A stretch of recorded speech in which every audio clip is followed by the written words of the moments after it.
नमस्कार, मी श्वेता. तुम्ही पाहताय न्यूज 18 लोकमत आणि बुलेटिनमध्ये तुमचं स्वागत. सुरुवातीला एक धक्कादायक बातमी आहे नांदेडमधून. नांदेडमध्ये सापडलेल्या ड्रग्जच्या साठ्याचं माओवादी कनेक्शन असल्याची मोठी माहिती सूत्रांनी न्यूज 18 लोकमतला दिली आहे. एनसीबी या ड्रग्जचा माओवादी कनेक्शनच्या अँगलचा तपास करणार असल्याची माहिती मिळते. नांदेडमध्ये एका ट्रकमध्ये तब्बल 49 पोती गांजा पकडण्यात आला होता. 1 टन गांजा पकडण्यात आला आणि आंध्र प्रदेशातील विशाखापट्टणम इथून हा गांजा आणण्यात आला होता. तब्बल 4 कोटींचा गांजा पकडण्यात आला. यामध्ये दोघांना अटक करण्यात आली, तर मुख्य आरोपी अजूनही फरार आहे. सूत्रांनी न्यूज 18 लोकमतला दिलेल्या माहितीनुसार हे ड्रग्ज कनेक्शन माओवाद्यांशी आहे का, या संदर्भातला तपास एनसीबी करणार आहे. आमचे प्रतिनिधी मुंबईमधून अजित मांढरे आपल्या सोबत आहेत. अजित, नांदेडमध्ये पकडण्यात आलेलं ड्रग्ज आणि त्याचं कनेक्शन नेमकं काय, कुठे, या संदर्भातला तपास आता केला जाईल. काय अपडेट्स आहेत?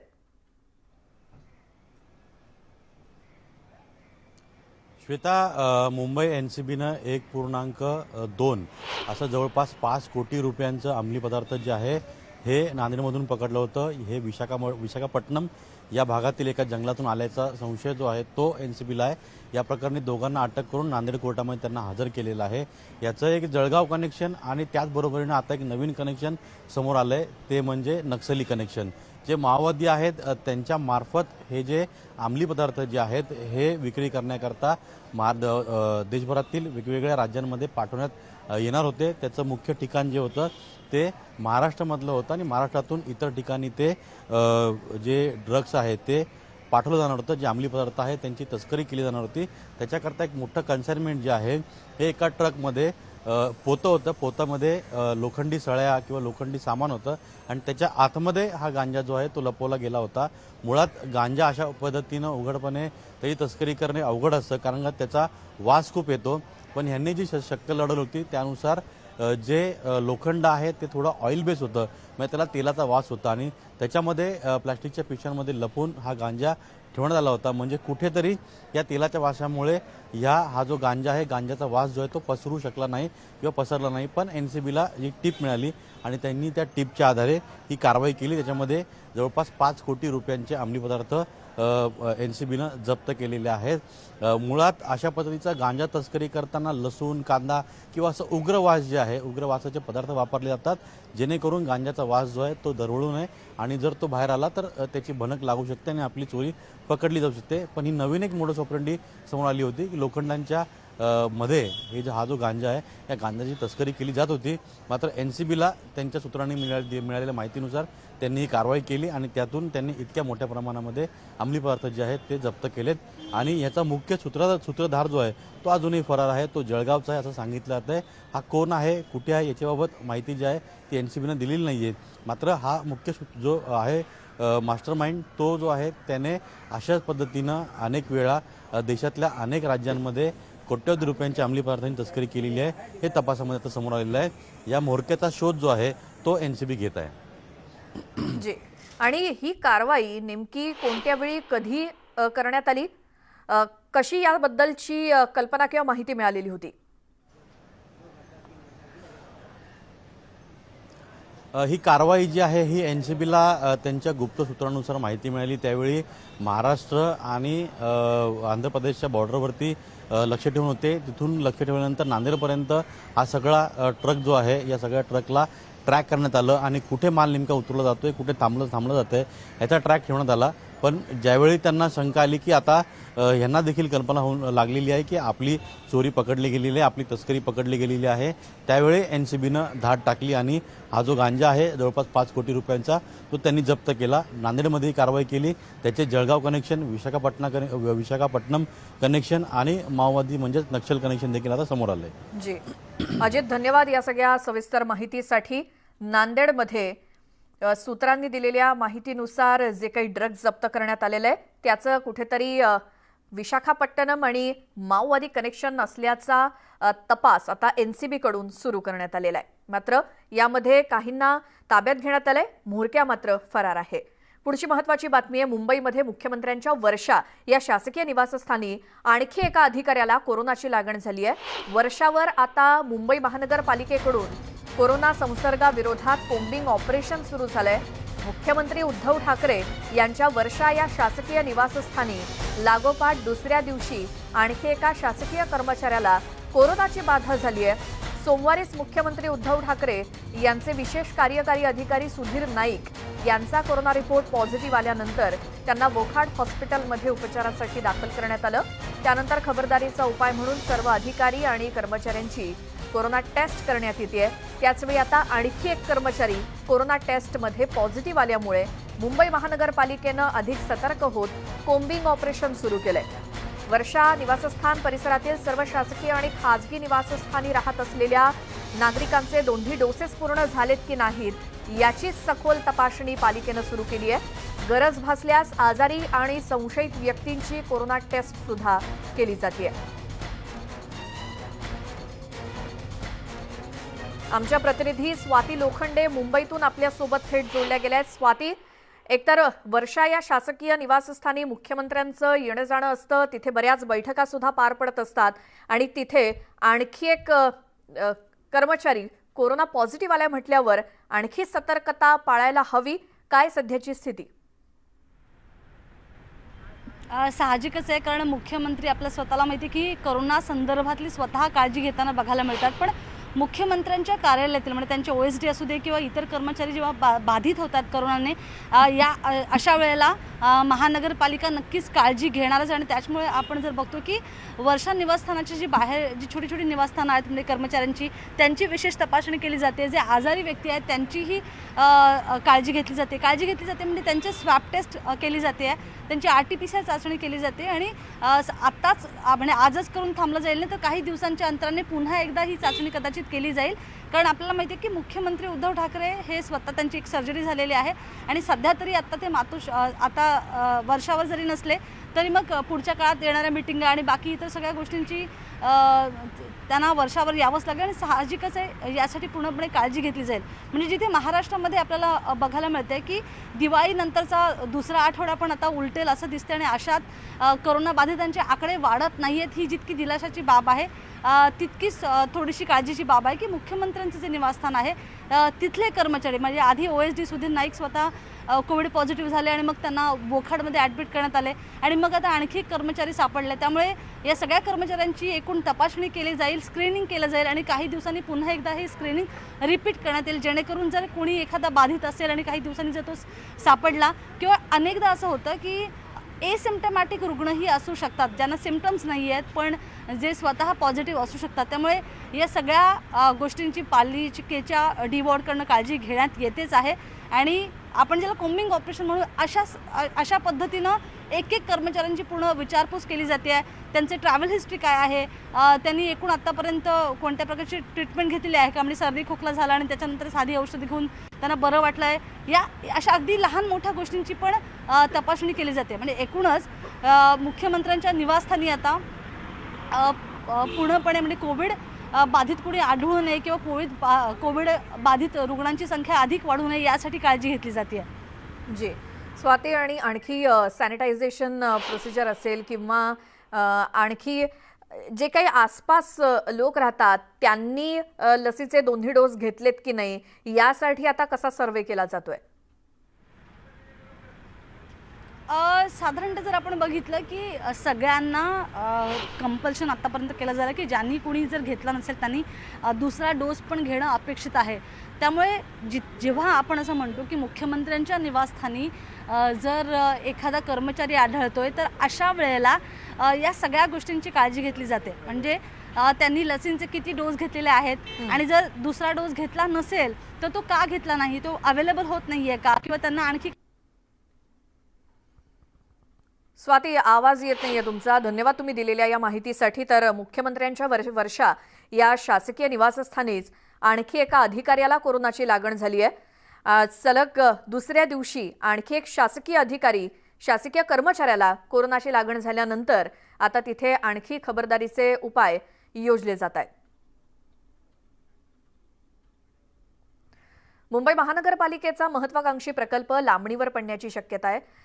पवई तलावानजीकचा सायकल ट्रॅक या प्रकल्पाला असलेली स्थगिती मुंबई हायकोर्टानं 31 जानेवारीपर्यंत कायम ठेवली आहे। मुंबई महानगरपालिकेनं आणि राज्य सरकारनं उत्तर देण्यासाठी वेळ मागितल्याची माहिती समोर येते. या प्रकल्पाची जागा खारफुटीची नसल्याचा दावा पालिकेनं केलाय. दरम्यान 13 डिसेंबरपर्यंत सुनावणी तहकूब करण्यात आली आणि या प्रकरणी IIT पवईतील 2 विद्यार्थ्यांनी हायकोर्टात याचिका दाखल केली आहे. त्यामुळे मुंबई महानगरपालिकेचा महत्वाकांक्षी प्रकल्प सायकल ट्रॅकचा तो कदाचित लांबणीवर पडण्याची शक्यता आहे.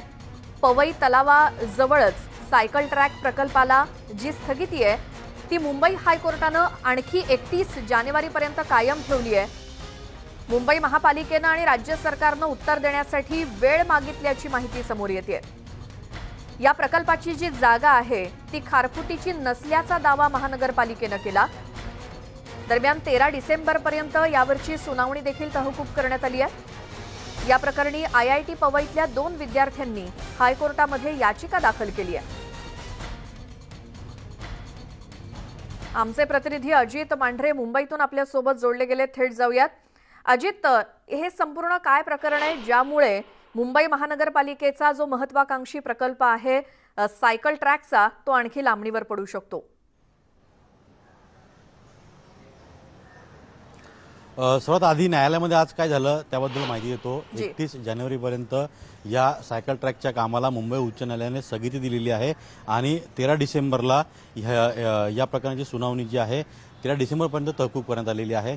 आता मुळात हे प्रकरण असं आहे की IIT पवईच्या पवई हा सगळा जो भाग आहे तिथं जी लेक आहे या लेकच्या बाजूला एक सायकल ट्रॅक बनवला जावा, एक वेगळ्या पद्धतीचं ट्रॅक जो आहे सायकल करता तो बनवला जावा जेणेकरून लोकांना त्याचा फायदा होईल अशी एक संकल्पना आहे असं बोललं जातंय. अशी एक सरकारी कल्पना आहे. पण हे तिथल्या स्थानिक लोकांना मान्य नाहीये असा दावा करत 2 IITचे विद्यार्थी आहेत ओमकार सुपेकर आणि अभिषेक त्रिपाठी. हे 2 विद्यार्थी जे आहेत त्यांनी जवळपास 5000 लोकांचं समर्थन घेऊन त्यांनी मध्ये दिवाळीच्या वेळेस म्हणजे ज्यावेळी न्यायालयामध्ये वेकेशन सुरू होतं त्यावेळेस त्यांनी त्या ठिकाणी मूक निदर्शनं देखील केलेली आहेत की हा संपूर्ण भाग जो आहे हा खारफुटीचा भाग आहे आणि इथं सायकल ट्रॅक बनवणं म्हणजे इथल्या जनजीवन जे आहे किंवा इथलं वन्यजीवन जे आहे ह्यांना धोका पोहोचवण्यासारखं आहे. इथे सायकल ट्रॅक बनवू नये. हे जे नॅचरली आहे जे नैसर्गिकरित्या इथं देण आहे तीच कायम ठेवावी असं या विद्यार्थ्यांचं म्हणणं होतं. पण आज मुंबई उच्च न्यायालयामध्ये मुंबई महानगरपालिकेने दिलेल्या माहितीनुसार हा संपूर्ण भाग जो आहे तो खारफुटीचा नाही आहे असं त्यांचं म्हणणं आहे. त्यामुळे विद्यार्थी जे म्हणतायत त्यांना जे समर्थन मिळतंय मोठ्या प्रमाणात लोकांचं समर्थन मिळतंय. IIT पवई भागातील जी लोक आहेत नागरिक आहेत स्थानिक आहेत यांचं समर्थन त्यांना मिळतंय की इथं जो लेकच्या बाजूचा भाग जो आहे तो तसाच राहावा, जो नैसर्गिकरित्या आहे त्याच्यामध्ये बदल करण्यात येऊ नये. यामुळे इथल्या वन्यजीव किंवा जे लेकमधले जे प्राणी आहेत त्यांना त्रास होईल अशा पद्धतीचं हे सगळं काम असेल असं त्यांचं म्हणणं आहे. त्यामुळे त्यांनी या कामाला विरोध केलेला आहे. त्या संदर्भात नोव्हेंबर महिन्यामध्ये 11 नोव्हेंबरला हे 2 विद्यार्थी जे आहेत ते मुंबई उच्च न्यायालयामध्ये आले होते आणि त्यांनी त्यांची याचिका केली होती. बरं अजित, धन्यवाद या सगळ्या माहितीसाठी. त्यामुळे एकतर 13 डिसेंबरपर्यंत सुनावणी तहकूब करण्यात आली आणि त्यामुळे हा जो काही महत्वाकांक्षी प्रकल्प आहे तो मात्र सध्या लांबणीवरतीच पडतोय की काय असं वाटतंय. आता बातमी आहे काँग्रेसमधल्या अंतर्गत वादाची. झिशान सिद्दीकी आणि काँग्रेस मुंबई अध्यक्ष भाई जगताप यांच्यामध्ये अंतर्गत वाद असल्याचं पुढे आलंय. कारण झिशान सिद्दीकी यांनी सोनिया गांधींना भाई जगताप यांच्या विरोधात पत्र लिहिलंय. माझ्याबद्दल आणि माझ्या समाजाबद्दल आक्षेपार्ह विधान भाई जगताप यांनी केल्याचं पत्रामधून झिशान सिद्दीकी यांनी लिहिलंय. मुंबईतल्या काँग्रेसच्या 4 आमदारांपैकी एक आमदार आणि त्याचसोबत मुंबई युवक काँग्रेसचे अध्यक्ष भाई जगताप यांच्याकडून डावललं जात आहे, अपमान केला जातोय अशा आशयाचं पत्र सोनिया गांधींना सिद्दीकी यांनी लिहिलंय. मुंबई काँग्रेसनं आयोजित केलेल्या मोर्चामध्ये भाई जगताप आणि झिशान सिद्दीकी यांच्यामध्ये मतभेद झाले होते आणि या मतभेदांनंतर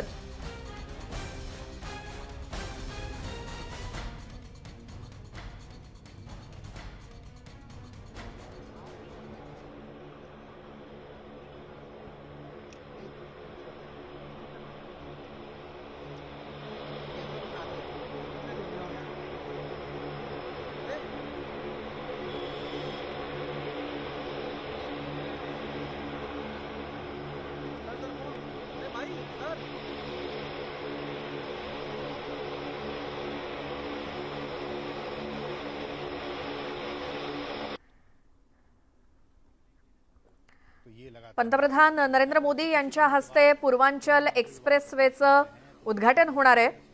लखनौ ते गाझीपूर या दरम्यानचा प्रवास आता अगदी 10 तासात पूर्ण होणार आहे आणि त्यासाठी पंतप्रधान नरेंद्र मोदी हे पोहोचलेले आहेत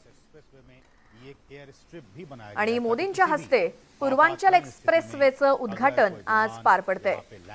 लखनौ ते गाझीपूर असा हा एक्सप्रेसवे आहे आणि लखनौ ते गाझीपूर दरम्यानचा प्रवास हा आता अवघ्या काही तासामध्ये करणं शक्य होणार आहे आणि याच्याच उद्घाटनासाठी पंतप्रधान नरेंद्र मोदी पोहोचलेले। भारतीय वायुसेनेच्या विमानातून पंतप्रधान नरेंद्र मोदी त्या ठिकाणी पोहोचलेत आणि आता मोदींच्या हस्ते पूर्वांचल एक्सप्रेसवेचं उद्घाटन पार पडेल। लखनौ पासून गाझीपूर पर्यंत हा एक्सप्रेसवे पूर्वांचल एक्सप्रेसवे तयार करण्यात आलेला आहे, ज्यामुळे 6 पदरी असा हा एक्सप्रेसवे आहे, ज्यामुळे लखनौ ते गाझीपूरचा प्रवास अवघ्या काही तासामध्ये करता येणार आहे। जब हम भारतीय वायु सेना के ये लड़ाकू विमान देखते हैं जो रात दिन हमारी सुरक्षा के लिए सजग रहते हैं, पूर्वांचल एक्सप्रेस से आत्मनिर्भर भारत के निर्माण से भी जुड़ रहा है और विपत्ति के समय, युद्ध के समय जब एयर स्टेशन को निशाना बनाते हैं दुश्मन, उस समय पूर्वांचल एक्सप्रेस वे की ये एयर स्ट्रिप हमारे भारतीय वायुसेना के लड़ाकू विमानों को लैंडिंग और टेक ऑफ के लिए सुविधा सुलभ कराएगी। तर भारतीय वायुसेनेचं हे विमान आहे आणि या पूर्वांचल एक्सप्रेसवेचा उपयोग भारतीय वायुसेनेच्या या विमानांना सुद्धा लँडिंगसाठी किंवा टेक ऑफसाठी होणार आहे आणि त्याचसोबत पूर्वांचल एक्सप्रेसवेमुळे लखनौ ते गाझीपूर दरम्यानचा प्रवास सुद्धा अवघ्या काही तासामध्ये करता येणार आहे। असा हा 6 पदरी एक्सप्रेसवे तयार करण्यात आलेला आहे, ज्याचं उद्घाटन पंतप्रधान नरेंद्र मोदी यांच्या हस्ते होत आहे। पूर्वांचल एक्सप्रेसवे त्याचं लोकार्पण उद्घाटन पंतप्रधान नरेंद्र मोदी यांच्या हस्ते पार पडतंय आणि या एक्सप्रेसवेवरती भारतीय वायुसेनेची जी विमानं आहेत, लढाऊ विमानं आहेत, त्यांचं लँडिंग किंवा टेक ऑफ करणं सुद्धा शक्य होणार आहे। अशा पद्धतीचा हा एक्सप्रेसवे तयार करण्यात आलाय, जो 6 पदरी आहे। पंतप्रधान नरेंद्र मोदींच्या हस्ते या एक्सप्रेसवेचं उद्घाटन होत आहे।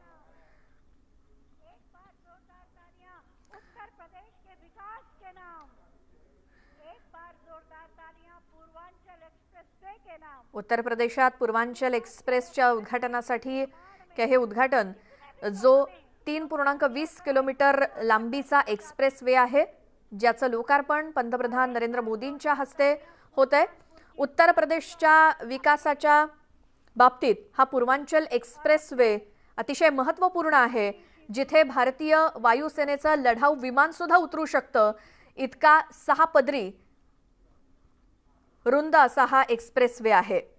आमचे दिल्लीचे प्रतिनिधी प्रशांत लीला रामदास आपल्यासोबत फोन लाईनवरती आहेत। प्रशांत, पूर्वांचल एक्सप्रेसवेचं लोकार्पण होत आहे, काय वैशिष्ट्य आहेत त्याची? महत्वाचं म्हणजे उत्तर प्रदेशातील पूर्वांचल भागाला जोडणारा हा अतिशय महत्वाचा महामार्ग आहे, जो खास करून उत्तर प्रदेशच्या प्राधिकरणाच्या माध्यमातून बांधण्यात आलेला आहे। पूर्वांचल एक्सप्रेसवे हा अशा प्रकारचा एक्सप्रेसवे आहे ज्यावरती कुठल्याही प्रकारचं जेट विमान देखील उतरवणं शक्य आहे। अशा प्रकारचं अतिशय महत्वाचा, सोबतच जो अनेक वर्षापासून अविकसित राहिलेला उत्तर प्रदेशचा भाग आहे, खास करून गोरखपूर असो, गोरखपूरच्या आजूबाजूच्या शहर असो, हे जे पूर्वांचलचे शहर आहेत, या शहरांना जोडणारा हा अतिशय महत्वाचा मार्ग आहे। सोबतच सुलतानपूर, बाराबंकी यासारखे जे शहर आहेत, या शहरांच्या विकासासाठी महामेरू ठरणारा हा अतिशय महत्वाचा मार्ग आहे। या मार्गाची सुरुवात योगी आदित्यनाथ यांच्या पूर्वी खास करून अखिलेश सिंग यादव यांच्या कार्यकाळात सुरू झाली होती। त्यानंतर त्याचं ते टेंडर होतं, ते टेंडरचे पैसे योगी आदित्यनाथ यांच्या काळात कमी झाले आणि त्यानंतर याचं बांधकामाला सुरुवात झाली। त्यामुळे या आगामी निवडणुकीच्या पूर्वी पूर्वांचल एक्सप्रेसवे सुरू झाल्यामुळे एक मोठं स्वप्न पूर्ण केलं, अशा प्रकारचा दावा योगी आदित्यनाथ करत आहेत। जी, आणि आता उद्घाटन कशा पद्धतीने होणार आहे पंतप्रधान नरेंद्र मोदी यांच्या हस्ते? पंतप्रधान नरेंद्र मोदी आता थोड्याच क्षणापूर्वी ते उतरलेले आहेत पूर्वांचलला आणि पूर्वांचलच्या इथे एक भव्य दिव्य प्रकारचा कार्यक्रम व्हावा अशा प्रकारचा प्रयत्न उत्तर प्रदेश सरकारचा आहे आणि त्यासाठीच तिथे ही व्यवस्था करण्यात आली आहे. पूर्वांचल एक्सप्रेसवेच्या माध्यमातून ज्या पद्धतीने पंतप्रधान नरेंद्र मोदींनी यापूर्वी देखील स्पष्ट केलं आहे की उत्तर प्रदेशच्या विकासासाठी सर्व ते प्रयत्न करून त्यासाठीच ते तिथे पोहोचलेले आहे. यापूर्वी वाराणसीला त्यांचा प्रयत्न असायचा. आता ज्या पद्धतीने पूर्वांचलचा हा जो सुलतानपूरच्या जवळचा हा कार्यक्रम आहे, या कार्यक्रमाच्या माध्यमातून कुठेतरी जागतिक स्तरावरती आणि सोबतच देश पातळीवरती पूर्वांचल एक्सप्रेसवेचा विकासाचा मार्ग कसा मोकळा करता येईल यासाठी पंतप्रधान पोहोचलेले आहेत. एक भव्य दिव्य पद्धतीने उद्घाटन करण्याचा प्रयत्न उत्तर प्रदेश सरकारचा आहे. स्टुडिओ आणि एक प्रकारे जसं तुम्ही म्हणालात की भारतीय वायुसेनेची जी लढाऊ विमानं आहेत ती देखील तिथे लँड करू शकतात किंवा तिकडनं टेक ऑफ करू शकतात, अशा पद्धतीचा हा 6 पदरी एक्सप्रेसवे आहे, ज्यामुळे लखनौ ते गाझीपूरचा प्रवास सुद्धा अगदी काही तासात करता येणार आहे. एरवी किती वेळ लागायचा या प्रवासाला आणि या एक्सप्रेसवेमुळे किती वेळ वाचणार आहे? महत्वाचं म्हणजे जर बघितलं लखनौ ते गाझीपूर जर बघितला, गाझीपूर पासून लखनौ हा मार्ग पूर्वी जोडला जात नव्हता, सरळ मार्ग नव्हता आणि अनेक ठिकठिकाणून जायला लागत होता. या पूर्वांचल मार्गाच्या माध्यमातून लखनौ ते गाझीपूर हा जो मार्ग आहे त्याला जोडण्यात आलेला आहे आणि थेट लवकरात लवकर कसं पोहोचता येईल, साधारणतः 2 तासाच्या आतमध्ये तिथे लखनौला कसं पोहोचता येईल यासाठी अतिशय महत्वाचा मार्ग आहे ठरलेला आहे. पूर्वांचल 6 पदरी आहे आणि सोबतच ज्यामध्ये उल्लेख आपण केला की लढाऊ विमानं इथे उतरण्यासाठी त्या प्रकारची धावपट्टी, त्या प्रकारच्या धावपट्टीची क्वालिटी असलेलं महामार्ग तयार करण्यात आलेला आहे. आपल्याला हे माहित असेल की यापूर्वी यमुना एक्सप्रेसवे हे जो उत्तर प्रदेशाच्या अंतर्गत येतो, जो खास करून आग्र्यावरून लखनौला जातो, त्या मार्गावरती देखील लढाऊ विमानं उतरली होती. त्यानंतर जर बघितलं आपण तर राजस्थान मधला जो मुंबई दिल्ली हायवे आहे त्या तिथे लढाऊ विमान उतरली होती. त्यानंतर आता हा एक अतिशय महत्वाचा जो तिसरा हा मार्ग पूर्वांचल, या पूर्वांचलच्या याच्या महामार्गावरती सुलतानपूर आणि गाझीपूरच्या दरम्यान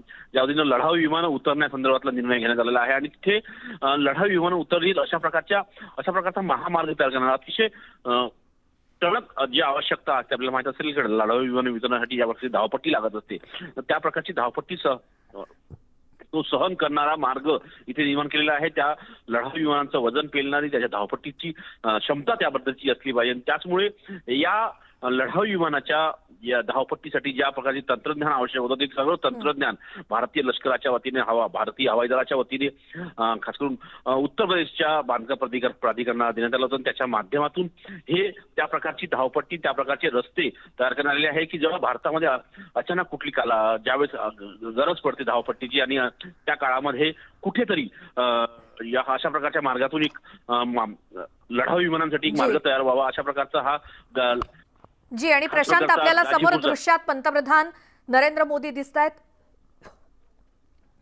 जे भारतीय हवाई दलाच्या C-130J या सुपर हर्क्युलस विमानातून उतरलेत.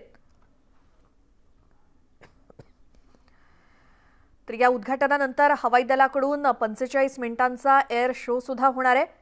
उत्तर प्रदेश सरकारकडून या उद्घाटनाच्या कार्यक्रमाची संपूर्ण तयारी आणि नियोजन करण्यात आलंय.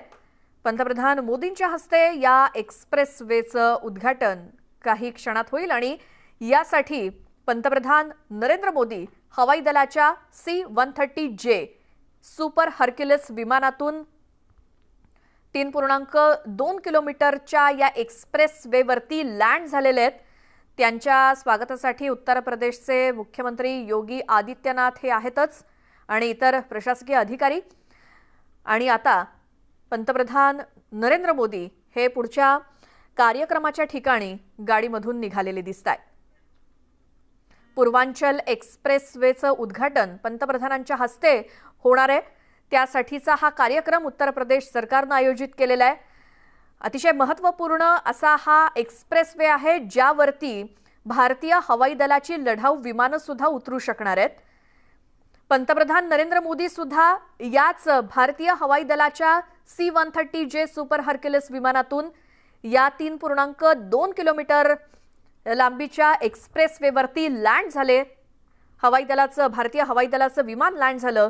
पंतप्रधान नरेंद्र मोदी उतरलेत आणि आता पुढच्या कार्यक्रमासाठी रवाना झालेत. ते दुसऱ्या गाडीमध्ये बसून या एक्सप्रेसवेचं उद्घाटन झाल्यानंतर हवाई दलाकडून 45 मिनिटांचा एक एअर शो सुद्धा होणार आहे त्यानंतर पंतप्रधान नरेंद्र मोदी तिथे उपस्थित असलेल्या जनतेला संबोधित करतील. पंतप्रधान नरेंद्र मोदी आणि उत्तर प्रदेशचे मुख्यमंत्री योगी आदित्यनाथ यांच्यासमोर हवाई दल एक्सप्रेसवेवर लढाऊ विमानांचं लँडिंग करतील. टच अँड गो ऑपरेशननुसार ही विमानं एक्सप्रेसवेला टच करून किंवा स्पर्श करून पुन्हा उड्डाण घेतील. यामध्ये सुखोई असेल, मिराज, राफेल, N-32 अशा विमानांचा समावेश असेल या हवाई प्रात्यक्षिकांमध्ये. आणि याच कार्यक्रमासाठी पंतप्रधान नरेंद्र मोदी नुकतेच या एक्सप्रेसवेवरती पोहोचलेले आहेत.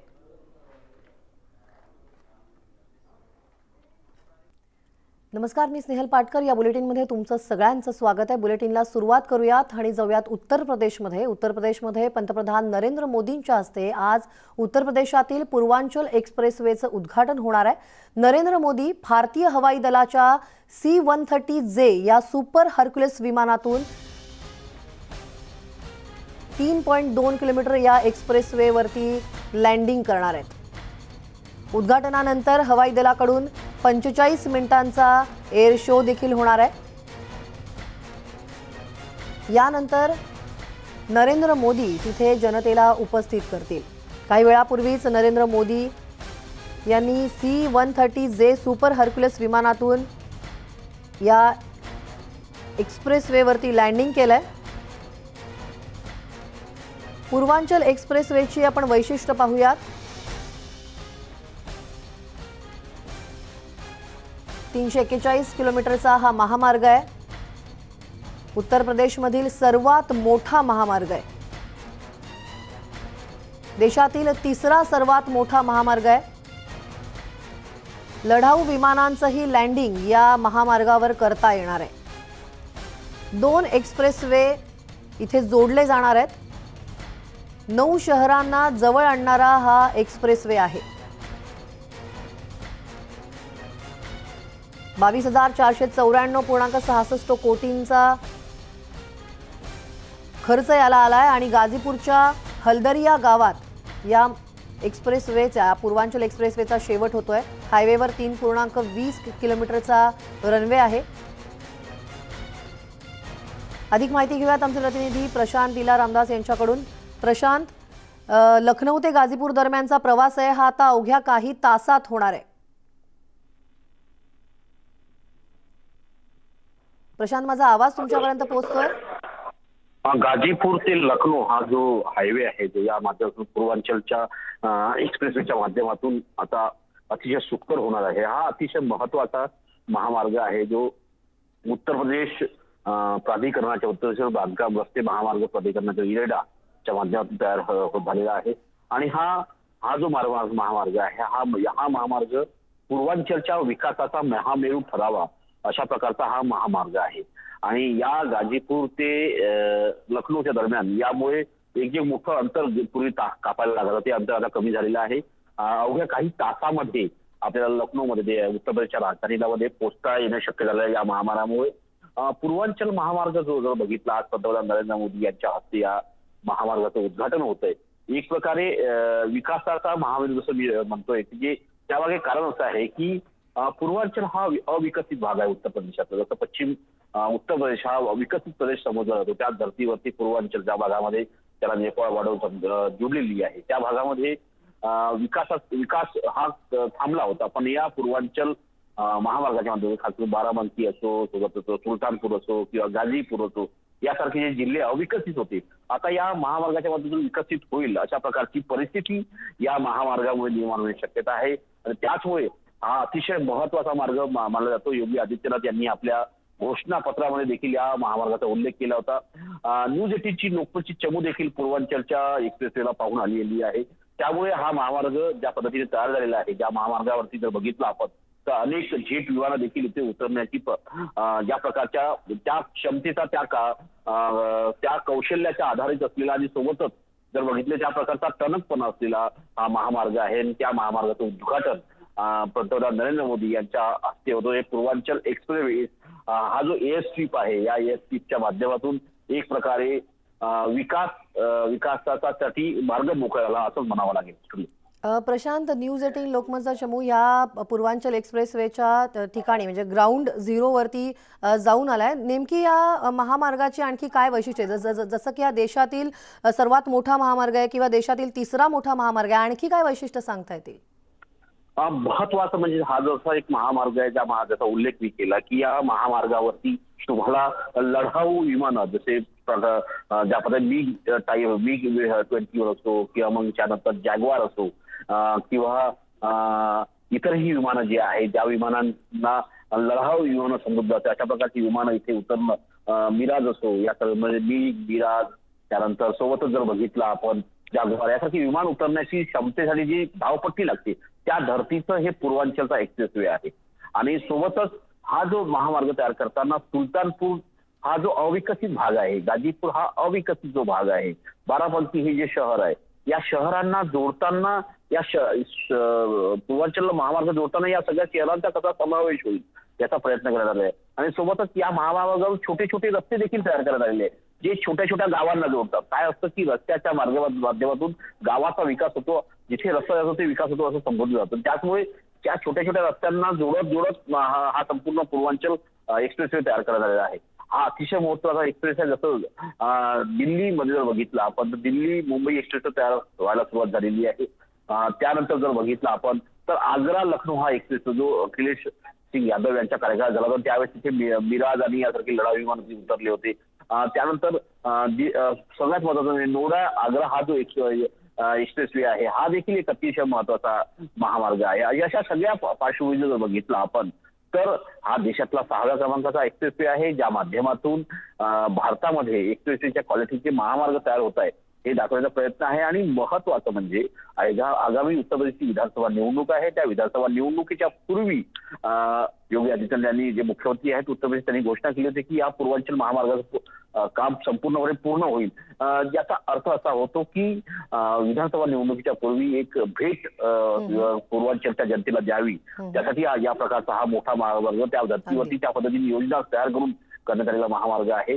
हे याची वैशिष्ट्य आहेच. सोबतच याच भागामध्ये अनेक प्रकारचे जे असं म्हणता येईल की या भागामध्ये मोठी गुंडाची एक क्राईम वाढत होते त्या क्राईमलाही नियंत्रित करण्याकरता पूर्वांचल एक्सप्रेसवरती अनेक प्रकारचे नवीन पोलीस स्टेशन तयार करण्यात आलेले आहेत. आणि याच मार्गातून याच पूर्वांचल महामार्गावरती जर बघितलं आपण तर काही थांबे असे आहेत जिथे इलेक्ट्रिक गाड्या देखील तिथे चार्ज होणार आहे. असा एक वेगळ्या प्रकारचा हा पूर्वांचल एक्सप्रेसवे आहे ज्याची रचना खास करून संपूर्णपणे उत्तर प्रदेश तेव्हा देशाच्या विकासासाठी किंवा उत्तर प्रदेशच्या विकासात आणखी भर पडणार आहे. पंतप्रधान मोदींच्या हस्ते या पूर्वांचल एक्सप्रेसवेचं उद्घाटन झालंय. लखनौ ते गाझीपूर दरम्यानचा प्रवास आता अवघ्या काही तासात करता येणार आहे. आणि टच अँड गो ऑपरेशननुसार सुद्धा आता काही विमानं आहेत तर ती एक्सप्रेसवेला स्पर्श करून पुन्हा उड्डाण घेतील ते सुद्धा पाहणं औत्सुक्याचं ठरणार आहे. एकंदरीतच पूर्वांचल एक्सप्रेसवे हा मोठा महामार्ग आहे, देशाच्या विकासातील महत्त्वाचा टप्पा. प्रशांत, धन्यवाद तुम्ही दिलेल्या या सविस्तर माहितीसाठी. आता बातमी आहे काँग्रेसमधील अंतर्गत वादाची. झिशान सिद्दीकी आणि काँग्रेस मुंबई अध्यक्ष भाई जगताप यांच्यात अंतर्गत वाद असल्याचं पुढे आलंय. कारण झिशान सिद्दीकी यांनी सोनिया गांधींना भाई जगताप यांच्या विरोधात पत्र लिहिलंय. माझ्याबद्दल आणि माझ्या समाजाबद्दल आक्षेपार्ह विधान भाई जगताप यांनी केल्याचं पत्रातून झिशान सिद्दीकी यांनी लिहिलेलं आहे. मुंबईतल्या काँग्रेसच्या 4 आमदारांपैकी एक आमदार आणि त्याचबरोबर मुंबई युवक काँग्रेसचे अध्यक्ष भाई जगताप यांच्याकडून डावललं जात आहे, अपमान केला जातोय अशा आशयाचं पत्र सोनिया गांधींना सिद्दीकी यांनी लिहिलंय. मुंबई काँग्रेसनं आयोजित केलेल्या मोर्चात भाई जगताप आणि सुशांत सिद्दीकी यांच्यात मतभेद झाले होते. या मतभेदानंतर आक्षेपार्ह वक्तव्य भाई जगताप करत असल्याचा उल्लेख सुद्धा त्यांनी या पत्रात केलाय. त्यांनी सोनिया गांधींना पत्र लिहिलंय. आताची आपण ही महत्त्वाची बातमी पाहतोय. याविषयी अधिक माहिती घेऊयात आमची प्रतिनिधी स्वाती लोखंडे यांच्याकडून. स्वाती, काँग्रेसमधले आता अंतर्गत वाद चव्हाट्यावर येताना दिसत आहेत. नक्कीच, आणि तेही अशा याच्यामध्ये म्हणजे आपण जर बघितलं की जिशान सिद्दीकी आणि भाई जगताप यांच्यामधला जो काही वाद होता तो परवाच समोर आला, जेव्हा एका या कार्यक्रमादरम्यान किंवा आंदोलनादरम्यान जिशान सिद्दीकीला आतमध्ये येऊ दिलं गेलं नाही. या दोघांमधला वाद तेव्हा सगळ्यांनी घेतला आणि आता तर जिशान सिद्दीकींनी भाई जगताप यांच्यावरच कारवाई करावी अशा आशयाचं पत्र सोनिया गांधी यांना लिहिलं आणि त्याच्यामध्ये असं म्हटलेलं आहे की माझाच अपमान नाही तर माझ्या समाजाचा पण अपमान करणारे वक्तव्य भाई जगताप यांनी केलेलं आहे. आणि मी स्वतः एक जे मुंबईतले 4 अवघे आमदार त्यापैकी एक मी आमदार आहे आणि त्याचबरोबर मुंबई काँग्रेस युथ काँग्रेसचा अध्यक्ष असतानाही माझ्या विरोधात म्हणजे मला कधीही सन्मानाने वागवलं जात नाही आणि मला नेहमीच अशा पद्धतीनं दुजाभावाची वागणूक मिळते. अशा आशयाचं पत्र जिशान सिद्दीकी यांनी सोनिया गांधी यांना लिहिलेलं आहे. आता कारवाई होईल किंवा नाही होईल ही नंतरची गोष्ट आहे, पण सध्या सगळ्यात महत्त्वाची गोष्ट की मुंबई महानगरपालिका निवडणुका होऊ घातल्यात आणि अशामध्ये काँग्रेस पक्षांतर्गत असलेली दुफळी जेव्हा चव्हाट्यावर येते तेव्हा नक्कीच पक्षासाठी ही एक फार मोठी गंभीर बाब असू शकते. त्यामुळे आता नेमकं या संदर्भात काय केलं जाणार आहे हे बघणं महत्त्वाचं ठरेल. पण यांचा जो वाद आहे तो अशा पद्धतीनं जो आहे आता आपल्याला समोर आलेला बघायला मिळतो. म्हणजे 2 दिवसांपूर्वी जिशान सिद्दीकीला मोर्चात किंवा जो काही ट्रक करण्यात आला होता मोर्चासाठी त्यावर येऊ दिलं गेलं आणि त्याच्यानंतर या वादाची ठिणगी पडली आणि आता ही ठिणगी पुढे वाढत जाते असं बघायला मिळतंय. स्वाती, भाई जगतापांचा सुद्धा या पत्रामध्ये उल्लेख आहे, तर भाई जगताप यांच्याकडून याविषयी काय प्रतिक्रिया मिळते, त्यांचं काय म्हणणं आहे? खरं तर आता राजीव सातव यांच्या पत्नी ज्या आहेत प्रज्ञा सातव यांचा विधान परिषदेसाठी अर्ज भरण्यासाठी भाई जगताप आणि जिशान सिद्दीकी पण जो काही आतमध्ये काँग्रेसचे जे नेते गेले त्यांच्याबरोबर हे दोघेही आहेत. त्यामुळे काही वेळातच आपल्याला या दोघांची नेमकी भूमिका समजू शकणार आहे. पण भाई जगतापांच्या विरोधातलंच हे पत्र आहे, कारण युवक काँग्रेसचा अध्यक्ष आहे आणि मुंबईतला आमदार असतानाही अशा पद्धतीनं वागणूक मिळते, डिफेमेटरी आणि त्याचबरोबर मिनिंगफुल वागणं आहे असं साधारणतः याच्यामध्ये आरोप करण्यात आलेले आहेत भाई जगताप यांच्यावर. त्यामुळे आता नेमकं भाई जगताप यांचं काय म्हणणं आहे काही वेळातच कळेल आपल्याला, कारण भाई जगताप काही वेळातच इथून बाहेर पडतील आणि कदाचित समजू शकेल आपल्याला नेमकं त्यांचं यावरचं म्हणणं काय आहे. स्वाती, भाई जगताप यांचं नेमकं काय म्हणणं आहे याचे अपडेट्स आम्ही तुझ्याकडून घेतच राहणार आहोत. तुर्तास तरी धन्यवाद. तेव्हा एकंदरीतच काँग्रेसमधला जो वाद आहे तो आता चव्हाट्यावर आलेला आहे. या बातमीचे अपडेट्स आम्ही तुमच्यापर्यंत पोहोचवणारच आहोत. ही बातमी आहे काँग्रेसच्या अंतर्गत वादाची. जिशान सिद्दीकी आणि काँग्रेस मुंबई अध्यक्ष भाई जगताप यांच्यात अंतर्गत वाद असल्याचं पुढे आलेलं आहे. जिशान सिद्दीकी यांनी सोनिया गांधींना भाई जगताप यांच्या विरोधात पत्र लिहिलंय आणि आता सुधीर मुनगंटीवार बोलतायत. आपण थेट जाऊयात. स्वर्गीय हिंदू हृदय सम्राट बाळासाहेब ठाकरे यांच्या 24 कॅरेटच्या हिंदुत्वाच्या विचाराला समर्थन दिलं. 2,30,58,525 मतदारांनी महाराष्ट्रामध्ये सत्तेचा कौल दिला. भारतीय जनता पार्टी व स्वर्गीय बाळासाहेब ठाकरे यांच्या शिवसेनेनी 161 विधानसभा जिंकल्यात. पण जे वचन कोणालाही माहीत नाही, या वचनाचं भाष्य करण्यात आलं की मी स्वर्गीय बाळासाहेब ठाकरे यांच्या फोटो समोर शिवसैनिकाला मुख्यमंत्री एक दिवस करेन. खरं तर स्वर्गीय बाळासाहेब ठाकरे यांचं स्वप्न मुख्यमंत्री पदाचं कधीच नव्हतं. त्यांचं स्वप्न हिंदुत्वाचं होतं. त्यांचं स्वप्न बेरोजगारांना, मराठी तरुणांना रोजगार देण्याचं होतं. भयमुक्त महाराष्ट्र, भूकमुक्त महाराष्ट्र, समृद्ध महाराष्ट्र, वैभवशाली महाराष्ट्र, आतंकमुक्त महाराष्ट्र, दहशतवाद मुक्त महाराष्ट्र, नक्षलमुक्त महाराष्ट्र, भ्रष्टाचार मुक्त महाराष्ट्र हे स्वर्गीय हिंदू हृदय सम्राट बाळासाहेब ठाकरेंचं स्वप्न होतं.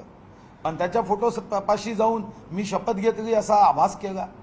भारतीय जनता पार्टी शिवसेना युतीला 2,30,58,525 मतदारांनी 161 विधानसभा निवडून दिल्यानंतर सुद्धा याच नोव्हेंबर महिन्यात हा महाराष्ट्र 2 तारखा कधी विसरणार.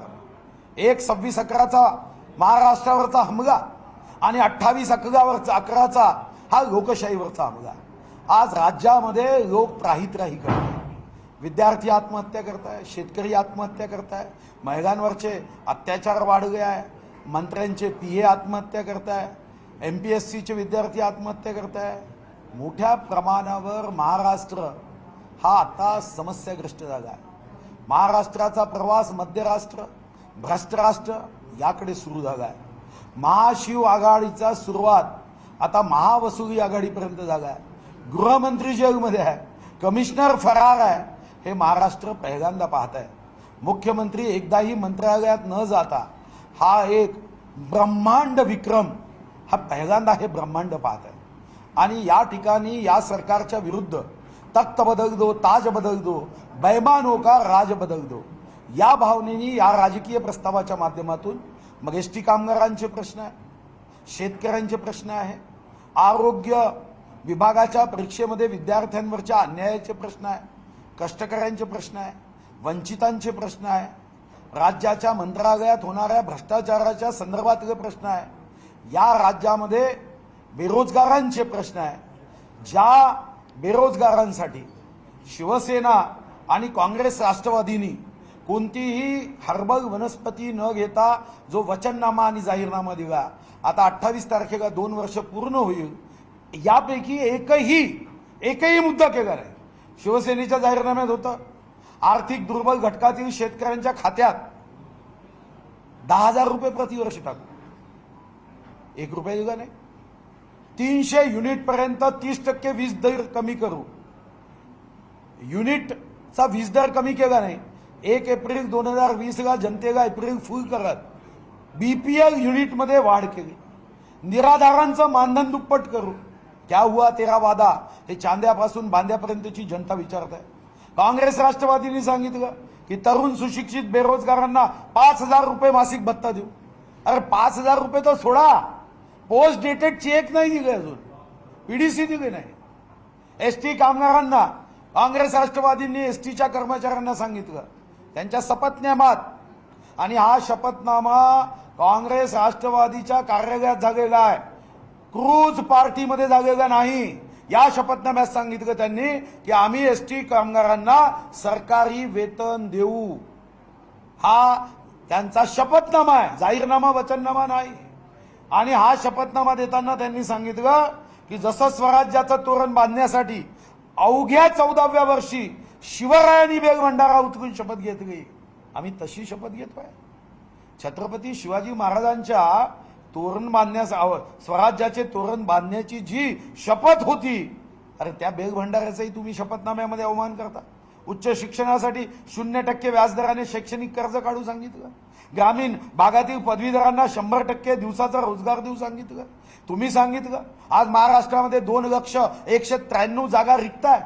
4 मे 2020 ला आरोग्य विभागासाठी. तेव्हा आमदार सुधीर मुनगंटीवार यांची पत्रकार. नमस्कार, मी स्नेहल पाटकर. दुपारच्या बातम्यांमध्ये तुमचं सगळ्यांचं स्वागत आहे. बुलेटिनला सुरुवात करूयात आणि परिवहन मंत्री अनिल परब यांची पत्रकार परिषद सुरू आहे. आपण थेट जाऊयात. परिवहन मंत्री अनिल परब यांची पत्रकार परिषद सुरू आहे. कोर्टाच्या आदेशाप्रमाणे समिती गठीत केली जाईल. त्यांनी तरी कामावर यायला पाहिजे असं आमचं प्रशासनाचं म्हणणं आहे आणि म्हणून प्रशासनाने त्यांना नोटीस दिलेली आहे. आता उद्या ते येतात की नाही हे बघून पुढचं ठरवावं लागेल काय करायचं. असे किती कर्मचारी एकूण म्हणजे एक साधारण 1200. कोर्टाच्या आदेशाप्रमाणे समिती गठीत केली जाईल असं अनिल परब यांनी सांगितलंय. आणि या संदर्भात आज संध्याकाळी 5 वाजता बैठक देखील होते. गेले काही दिवसांपासून एसटी कर्मचारी संपावर आहेत आणि एसटी कर्मचारी त्यांच्या मागण्यांवर ठाम आहेत. विलिनीकरणाचा मुद्दा यात महत्त्वाचा. सध्या जे आंदोलन सुरू आहे त्या आंदोलनावर तोडगा काढण्यासाठी एक समिती गठीत केली जाईल. कोर्टाच्या आदेशाप्रमाणे ही समिती गठीत केली जाईल असं अनिल परब यांनी सांगितलंय.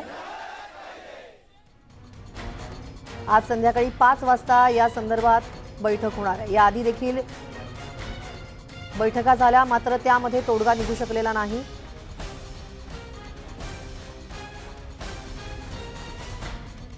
एसटी विलिनीकरणासंदर्भात मुख्य सचिवांतर्गत ही समिती गठीत केली जाणार आहे आणि या संदर्भात आज संध्याकाळी 5 वाजता बैठक देखील होती.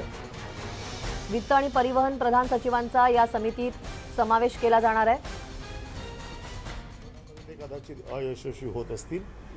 माझा प्रस्ताव मी त्या दिवशी देखील आपल्याला सांगितलेला आहे. विलिनीकरणाचा मुद्दा हा समितीच्या समोर असल्यामुळे त्याचा निर्णय समितीच घेणार आहे. परंतु बाकीचे जे प्रश्न आहेत, ज्या प्रश्नावरती चर्चा होऊ शकते या प्रश्नावरती चर्चा करण्यासाठी कोणीही कधीही यावं, मी त्यासाठी तयार आहे. खरं तर गोपीचंद पडाळकर आणि सदाभाऊ खोत हे प्रशासन आणि एस टी कर्मचारी यांच्यामधला हा दुवा आहे. पण हा दुवा ओलांडून आपण एस टी कर्मचाऱ्यांशी डिरेक्टली चर्चा केली तर हा मार्ग निघू शकेल का? जसं तुम्ही म्हणाले एस टी की त्यांना कर्मचाऱ्यांची ऐका, संघटनेबरोबर एस टी कर्मचाऱ्यांच्या सर्व प्रतिनिधींची कृती समिती तयार झाली. बरोबर. ज्या कृती समितीबरोबर बसून मी त्यांचे बाकीचे प्रश्न सोडवले. 28 युनियन आहेत. या 28 युनियनच्या प्रतिनिधींबरोबर मी चर्चा केली. प्रत्येक कामगाराशी चर्चा करणं तर शक्य नाही, कारण 1 लाख कामगार आहेत. माझं हेच म्हणणं आहे की जर एवढ्या सगळ्या 28 युनियनशी चर्चा करून देखील त्यांना जर मान्य नसेल तर त्या सगळ्यांनी कुठल्या प्रतिनिधींशी मी चर्चा करावी हे तरी मला सांगावं. आणि म्हणून गोपीचंद पडळकर, सदाभाऊ खोत हे आत्ता त्यांचं नेतृत्व करत होते म्हणून मी त्यांच्याशी बोलत होतो. जर कुठले कर्मचारी ही जर हमी घेत असतील आणि सांगत असतील आमच्याशी चर्चा करा, आम्ही ह्या बाबतीमध्ये बोलतो, माझी कोणाशीही बोलायची, शेवटी एस टीच्या कुठल्याही कामगाराशी माझी बोलणी करायची तयारी आहे. परंतु एक कामगाराशी मी बोलू शकत नाही. जे कामगार येतात बोलणी करायला, बोलतात, जातात आणि परत येत नाहीत. त्यामुळे माझं मत असं आहे की आम्ही बोलणी करायला तयार आहोत. फक्त कोणाशी बोलणी करायची हा प्रश्न आहे. कारण 28 कर्मचाऱ्यांच्या कृती युनियनला त्यांचं म्हणणं असं आहे की आमची युनियनच नाही आहे. मग आता या बाबतीत चर्चा नाही, करायची मग कोणाशी? माझा मुद्दा तोच आहे की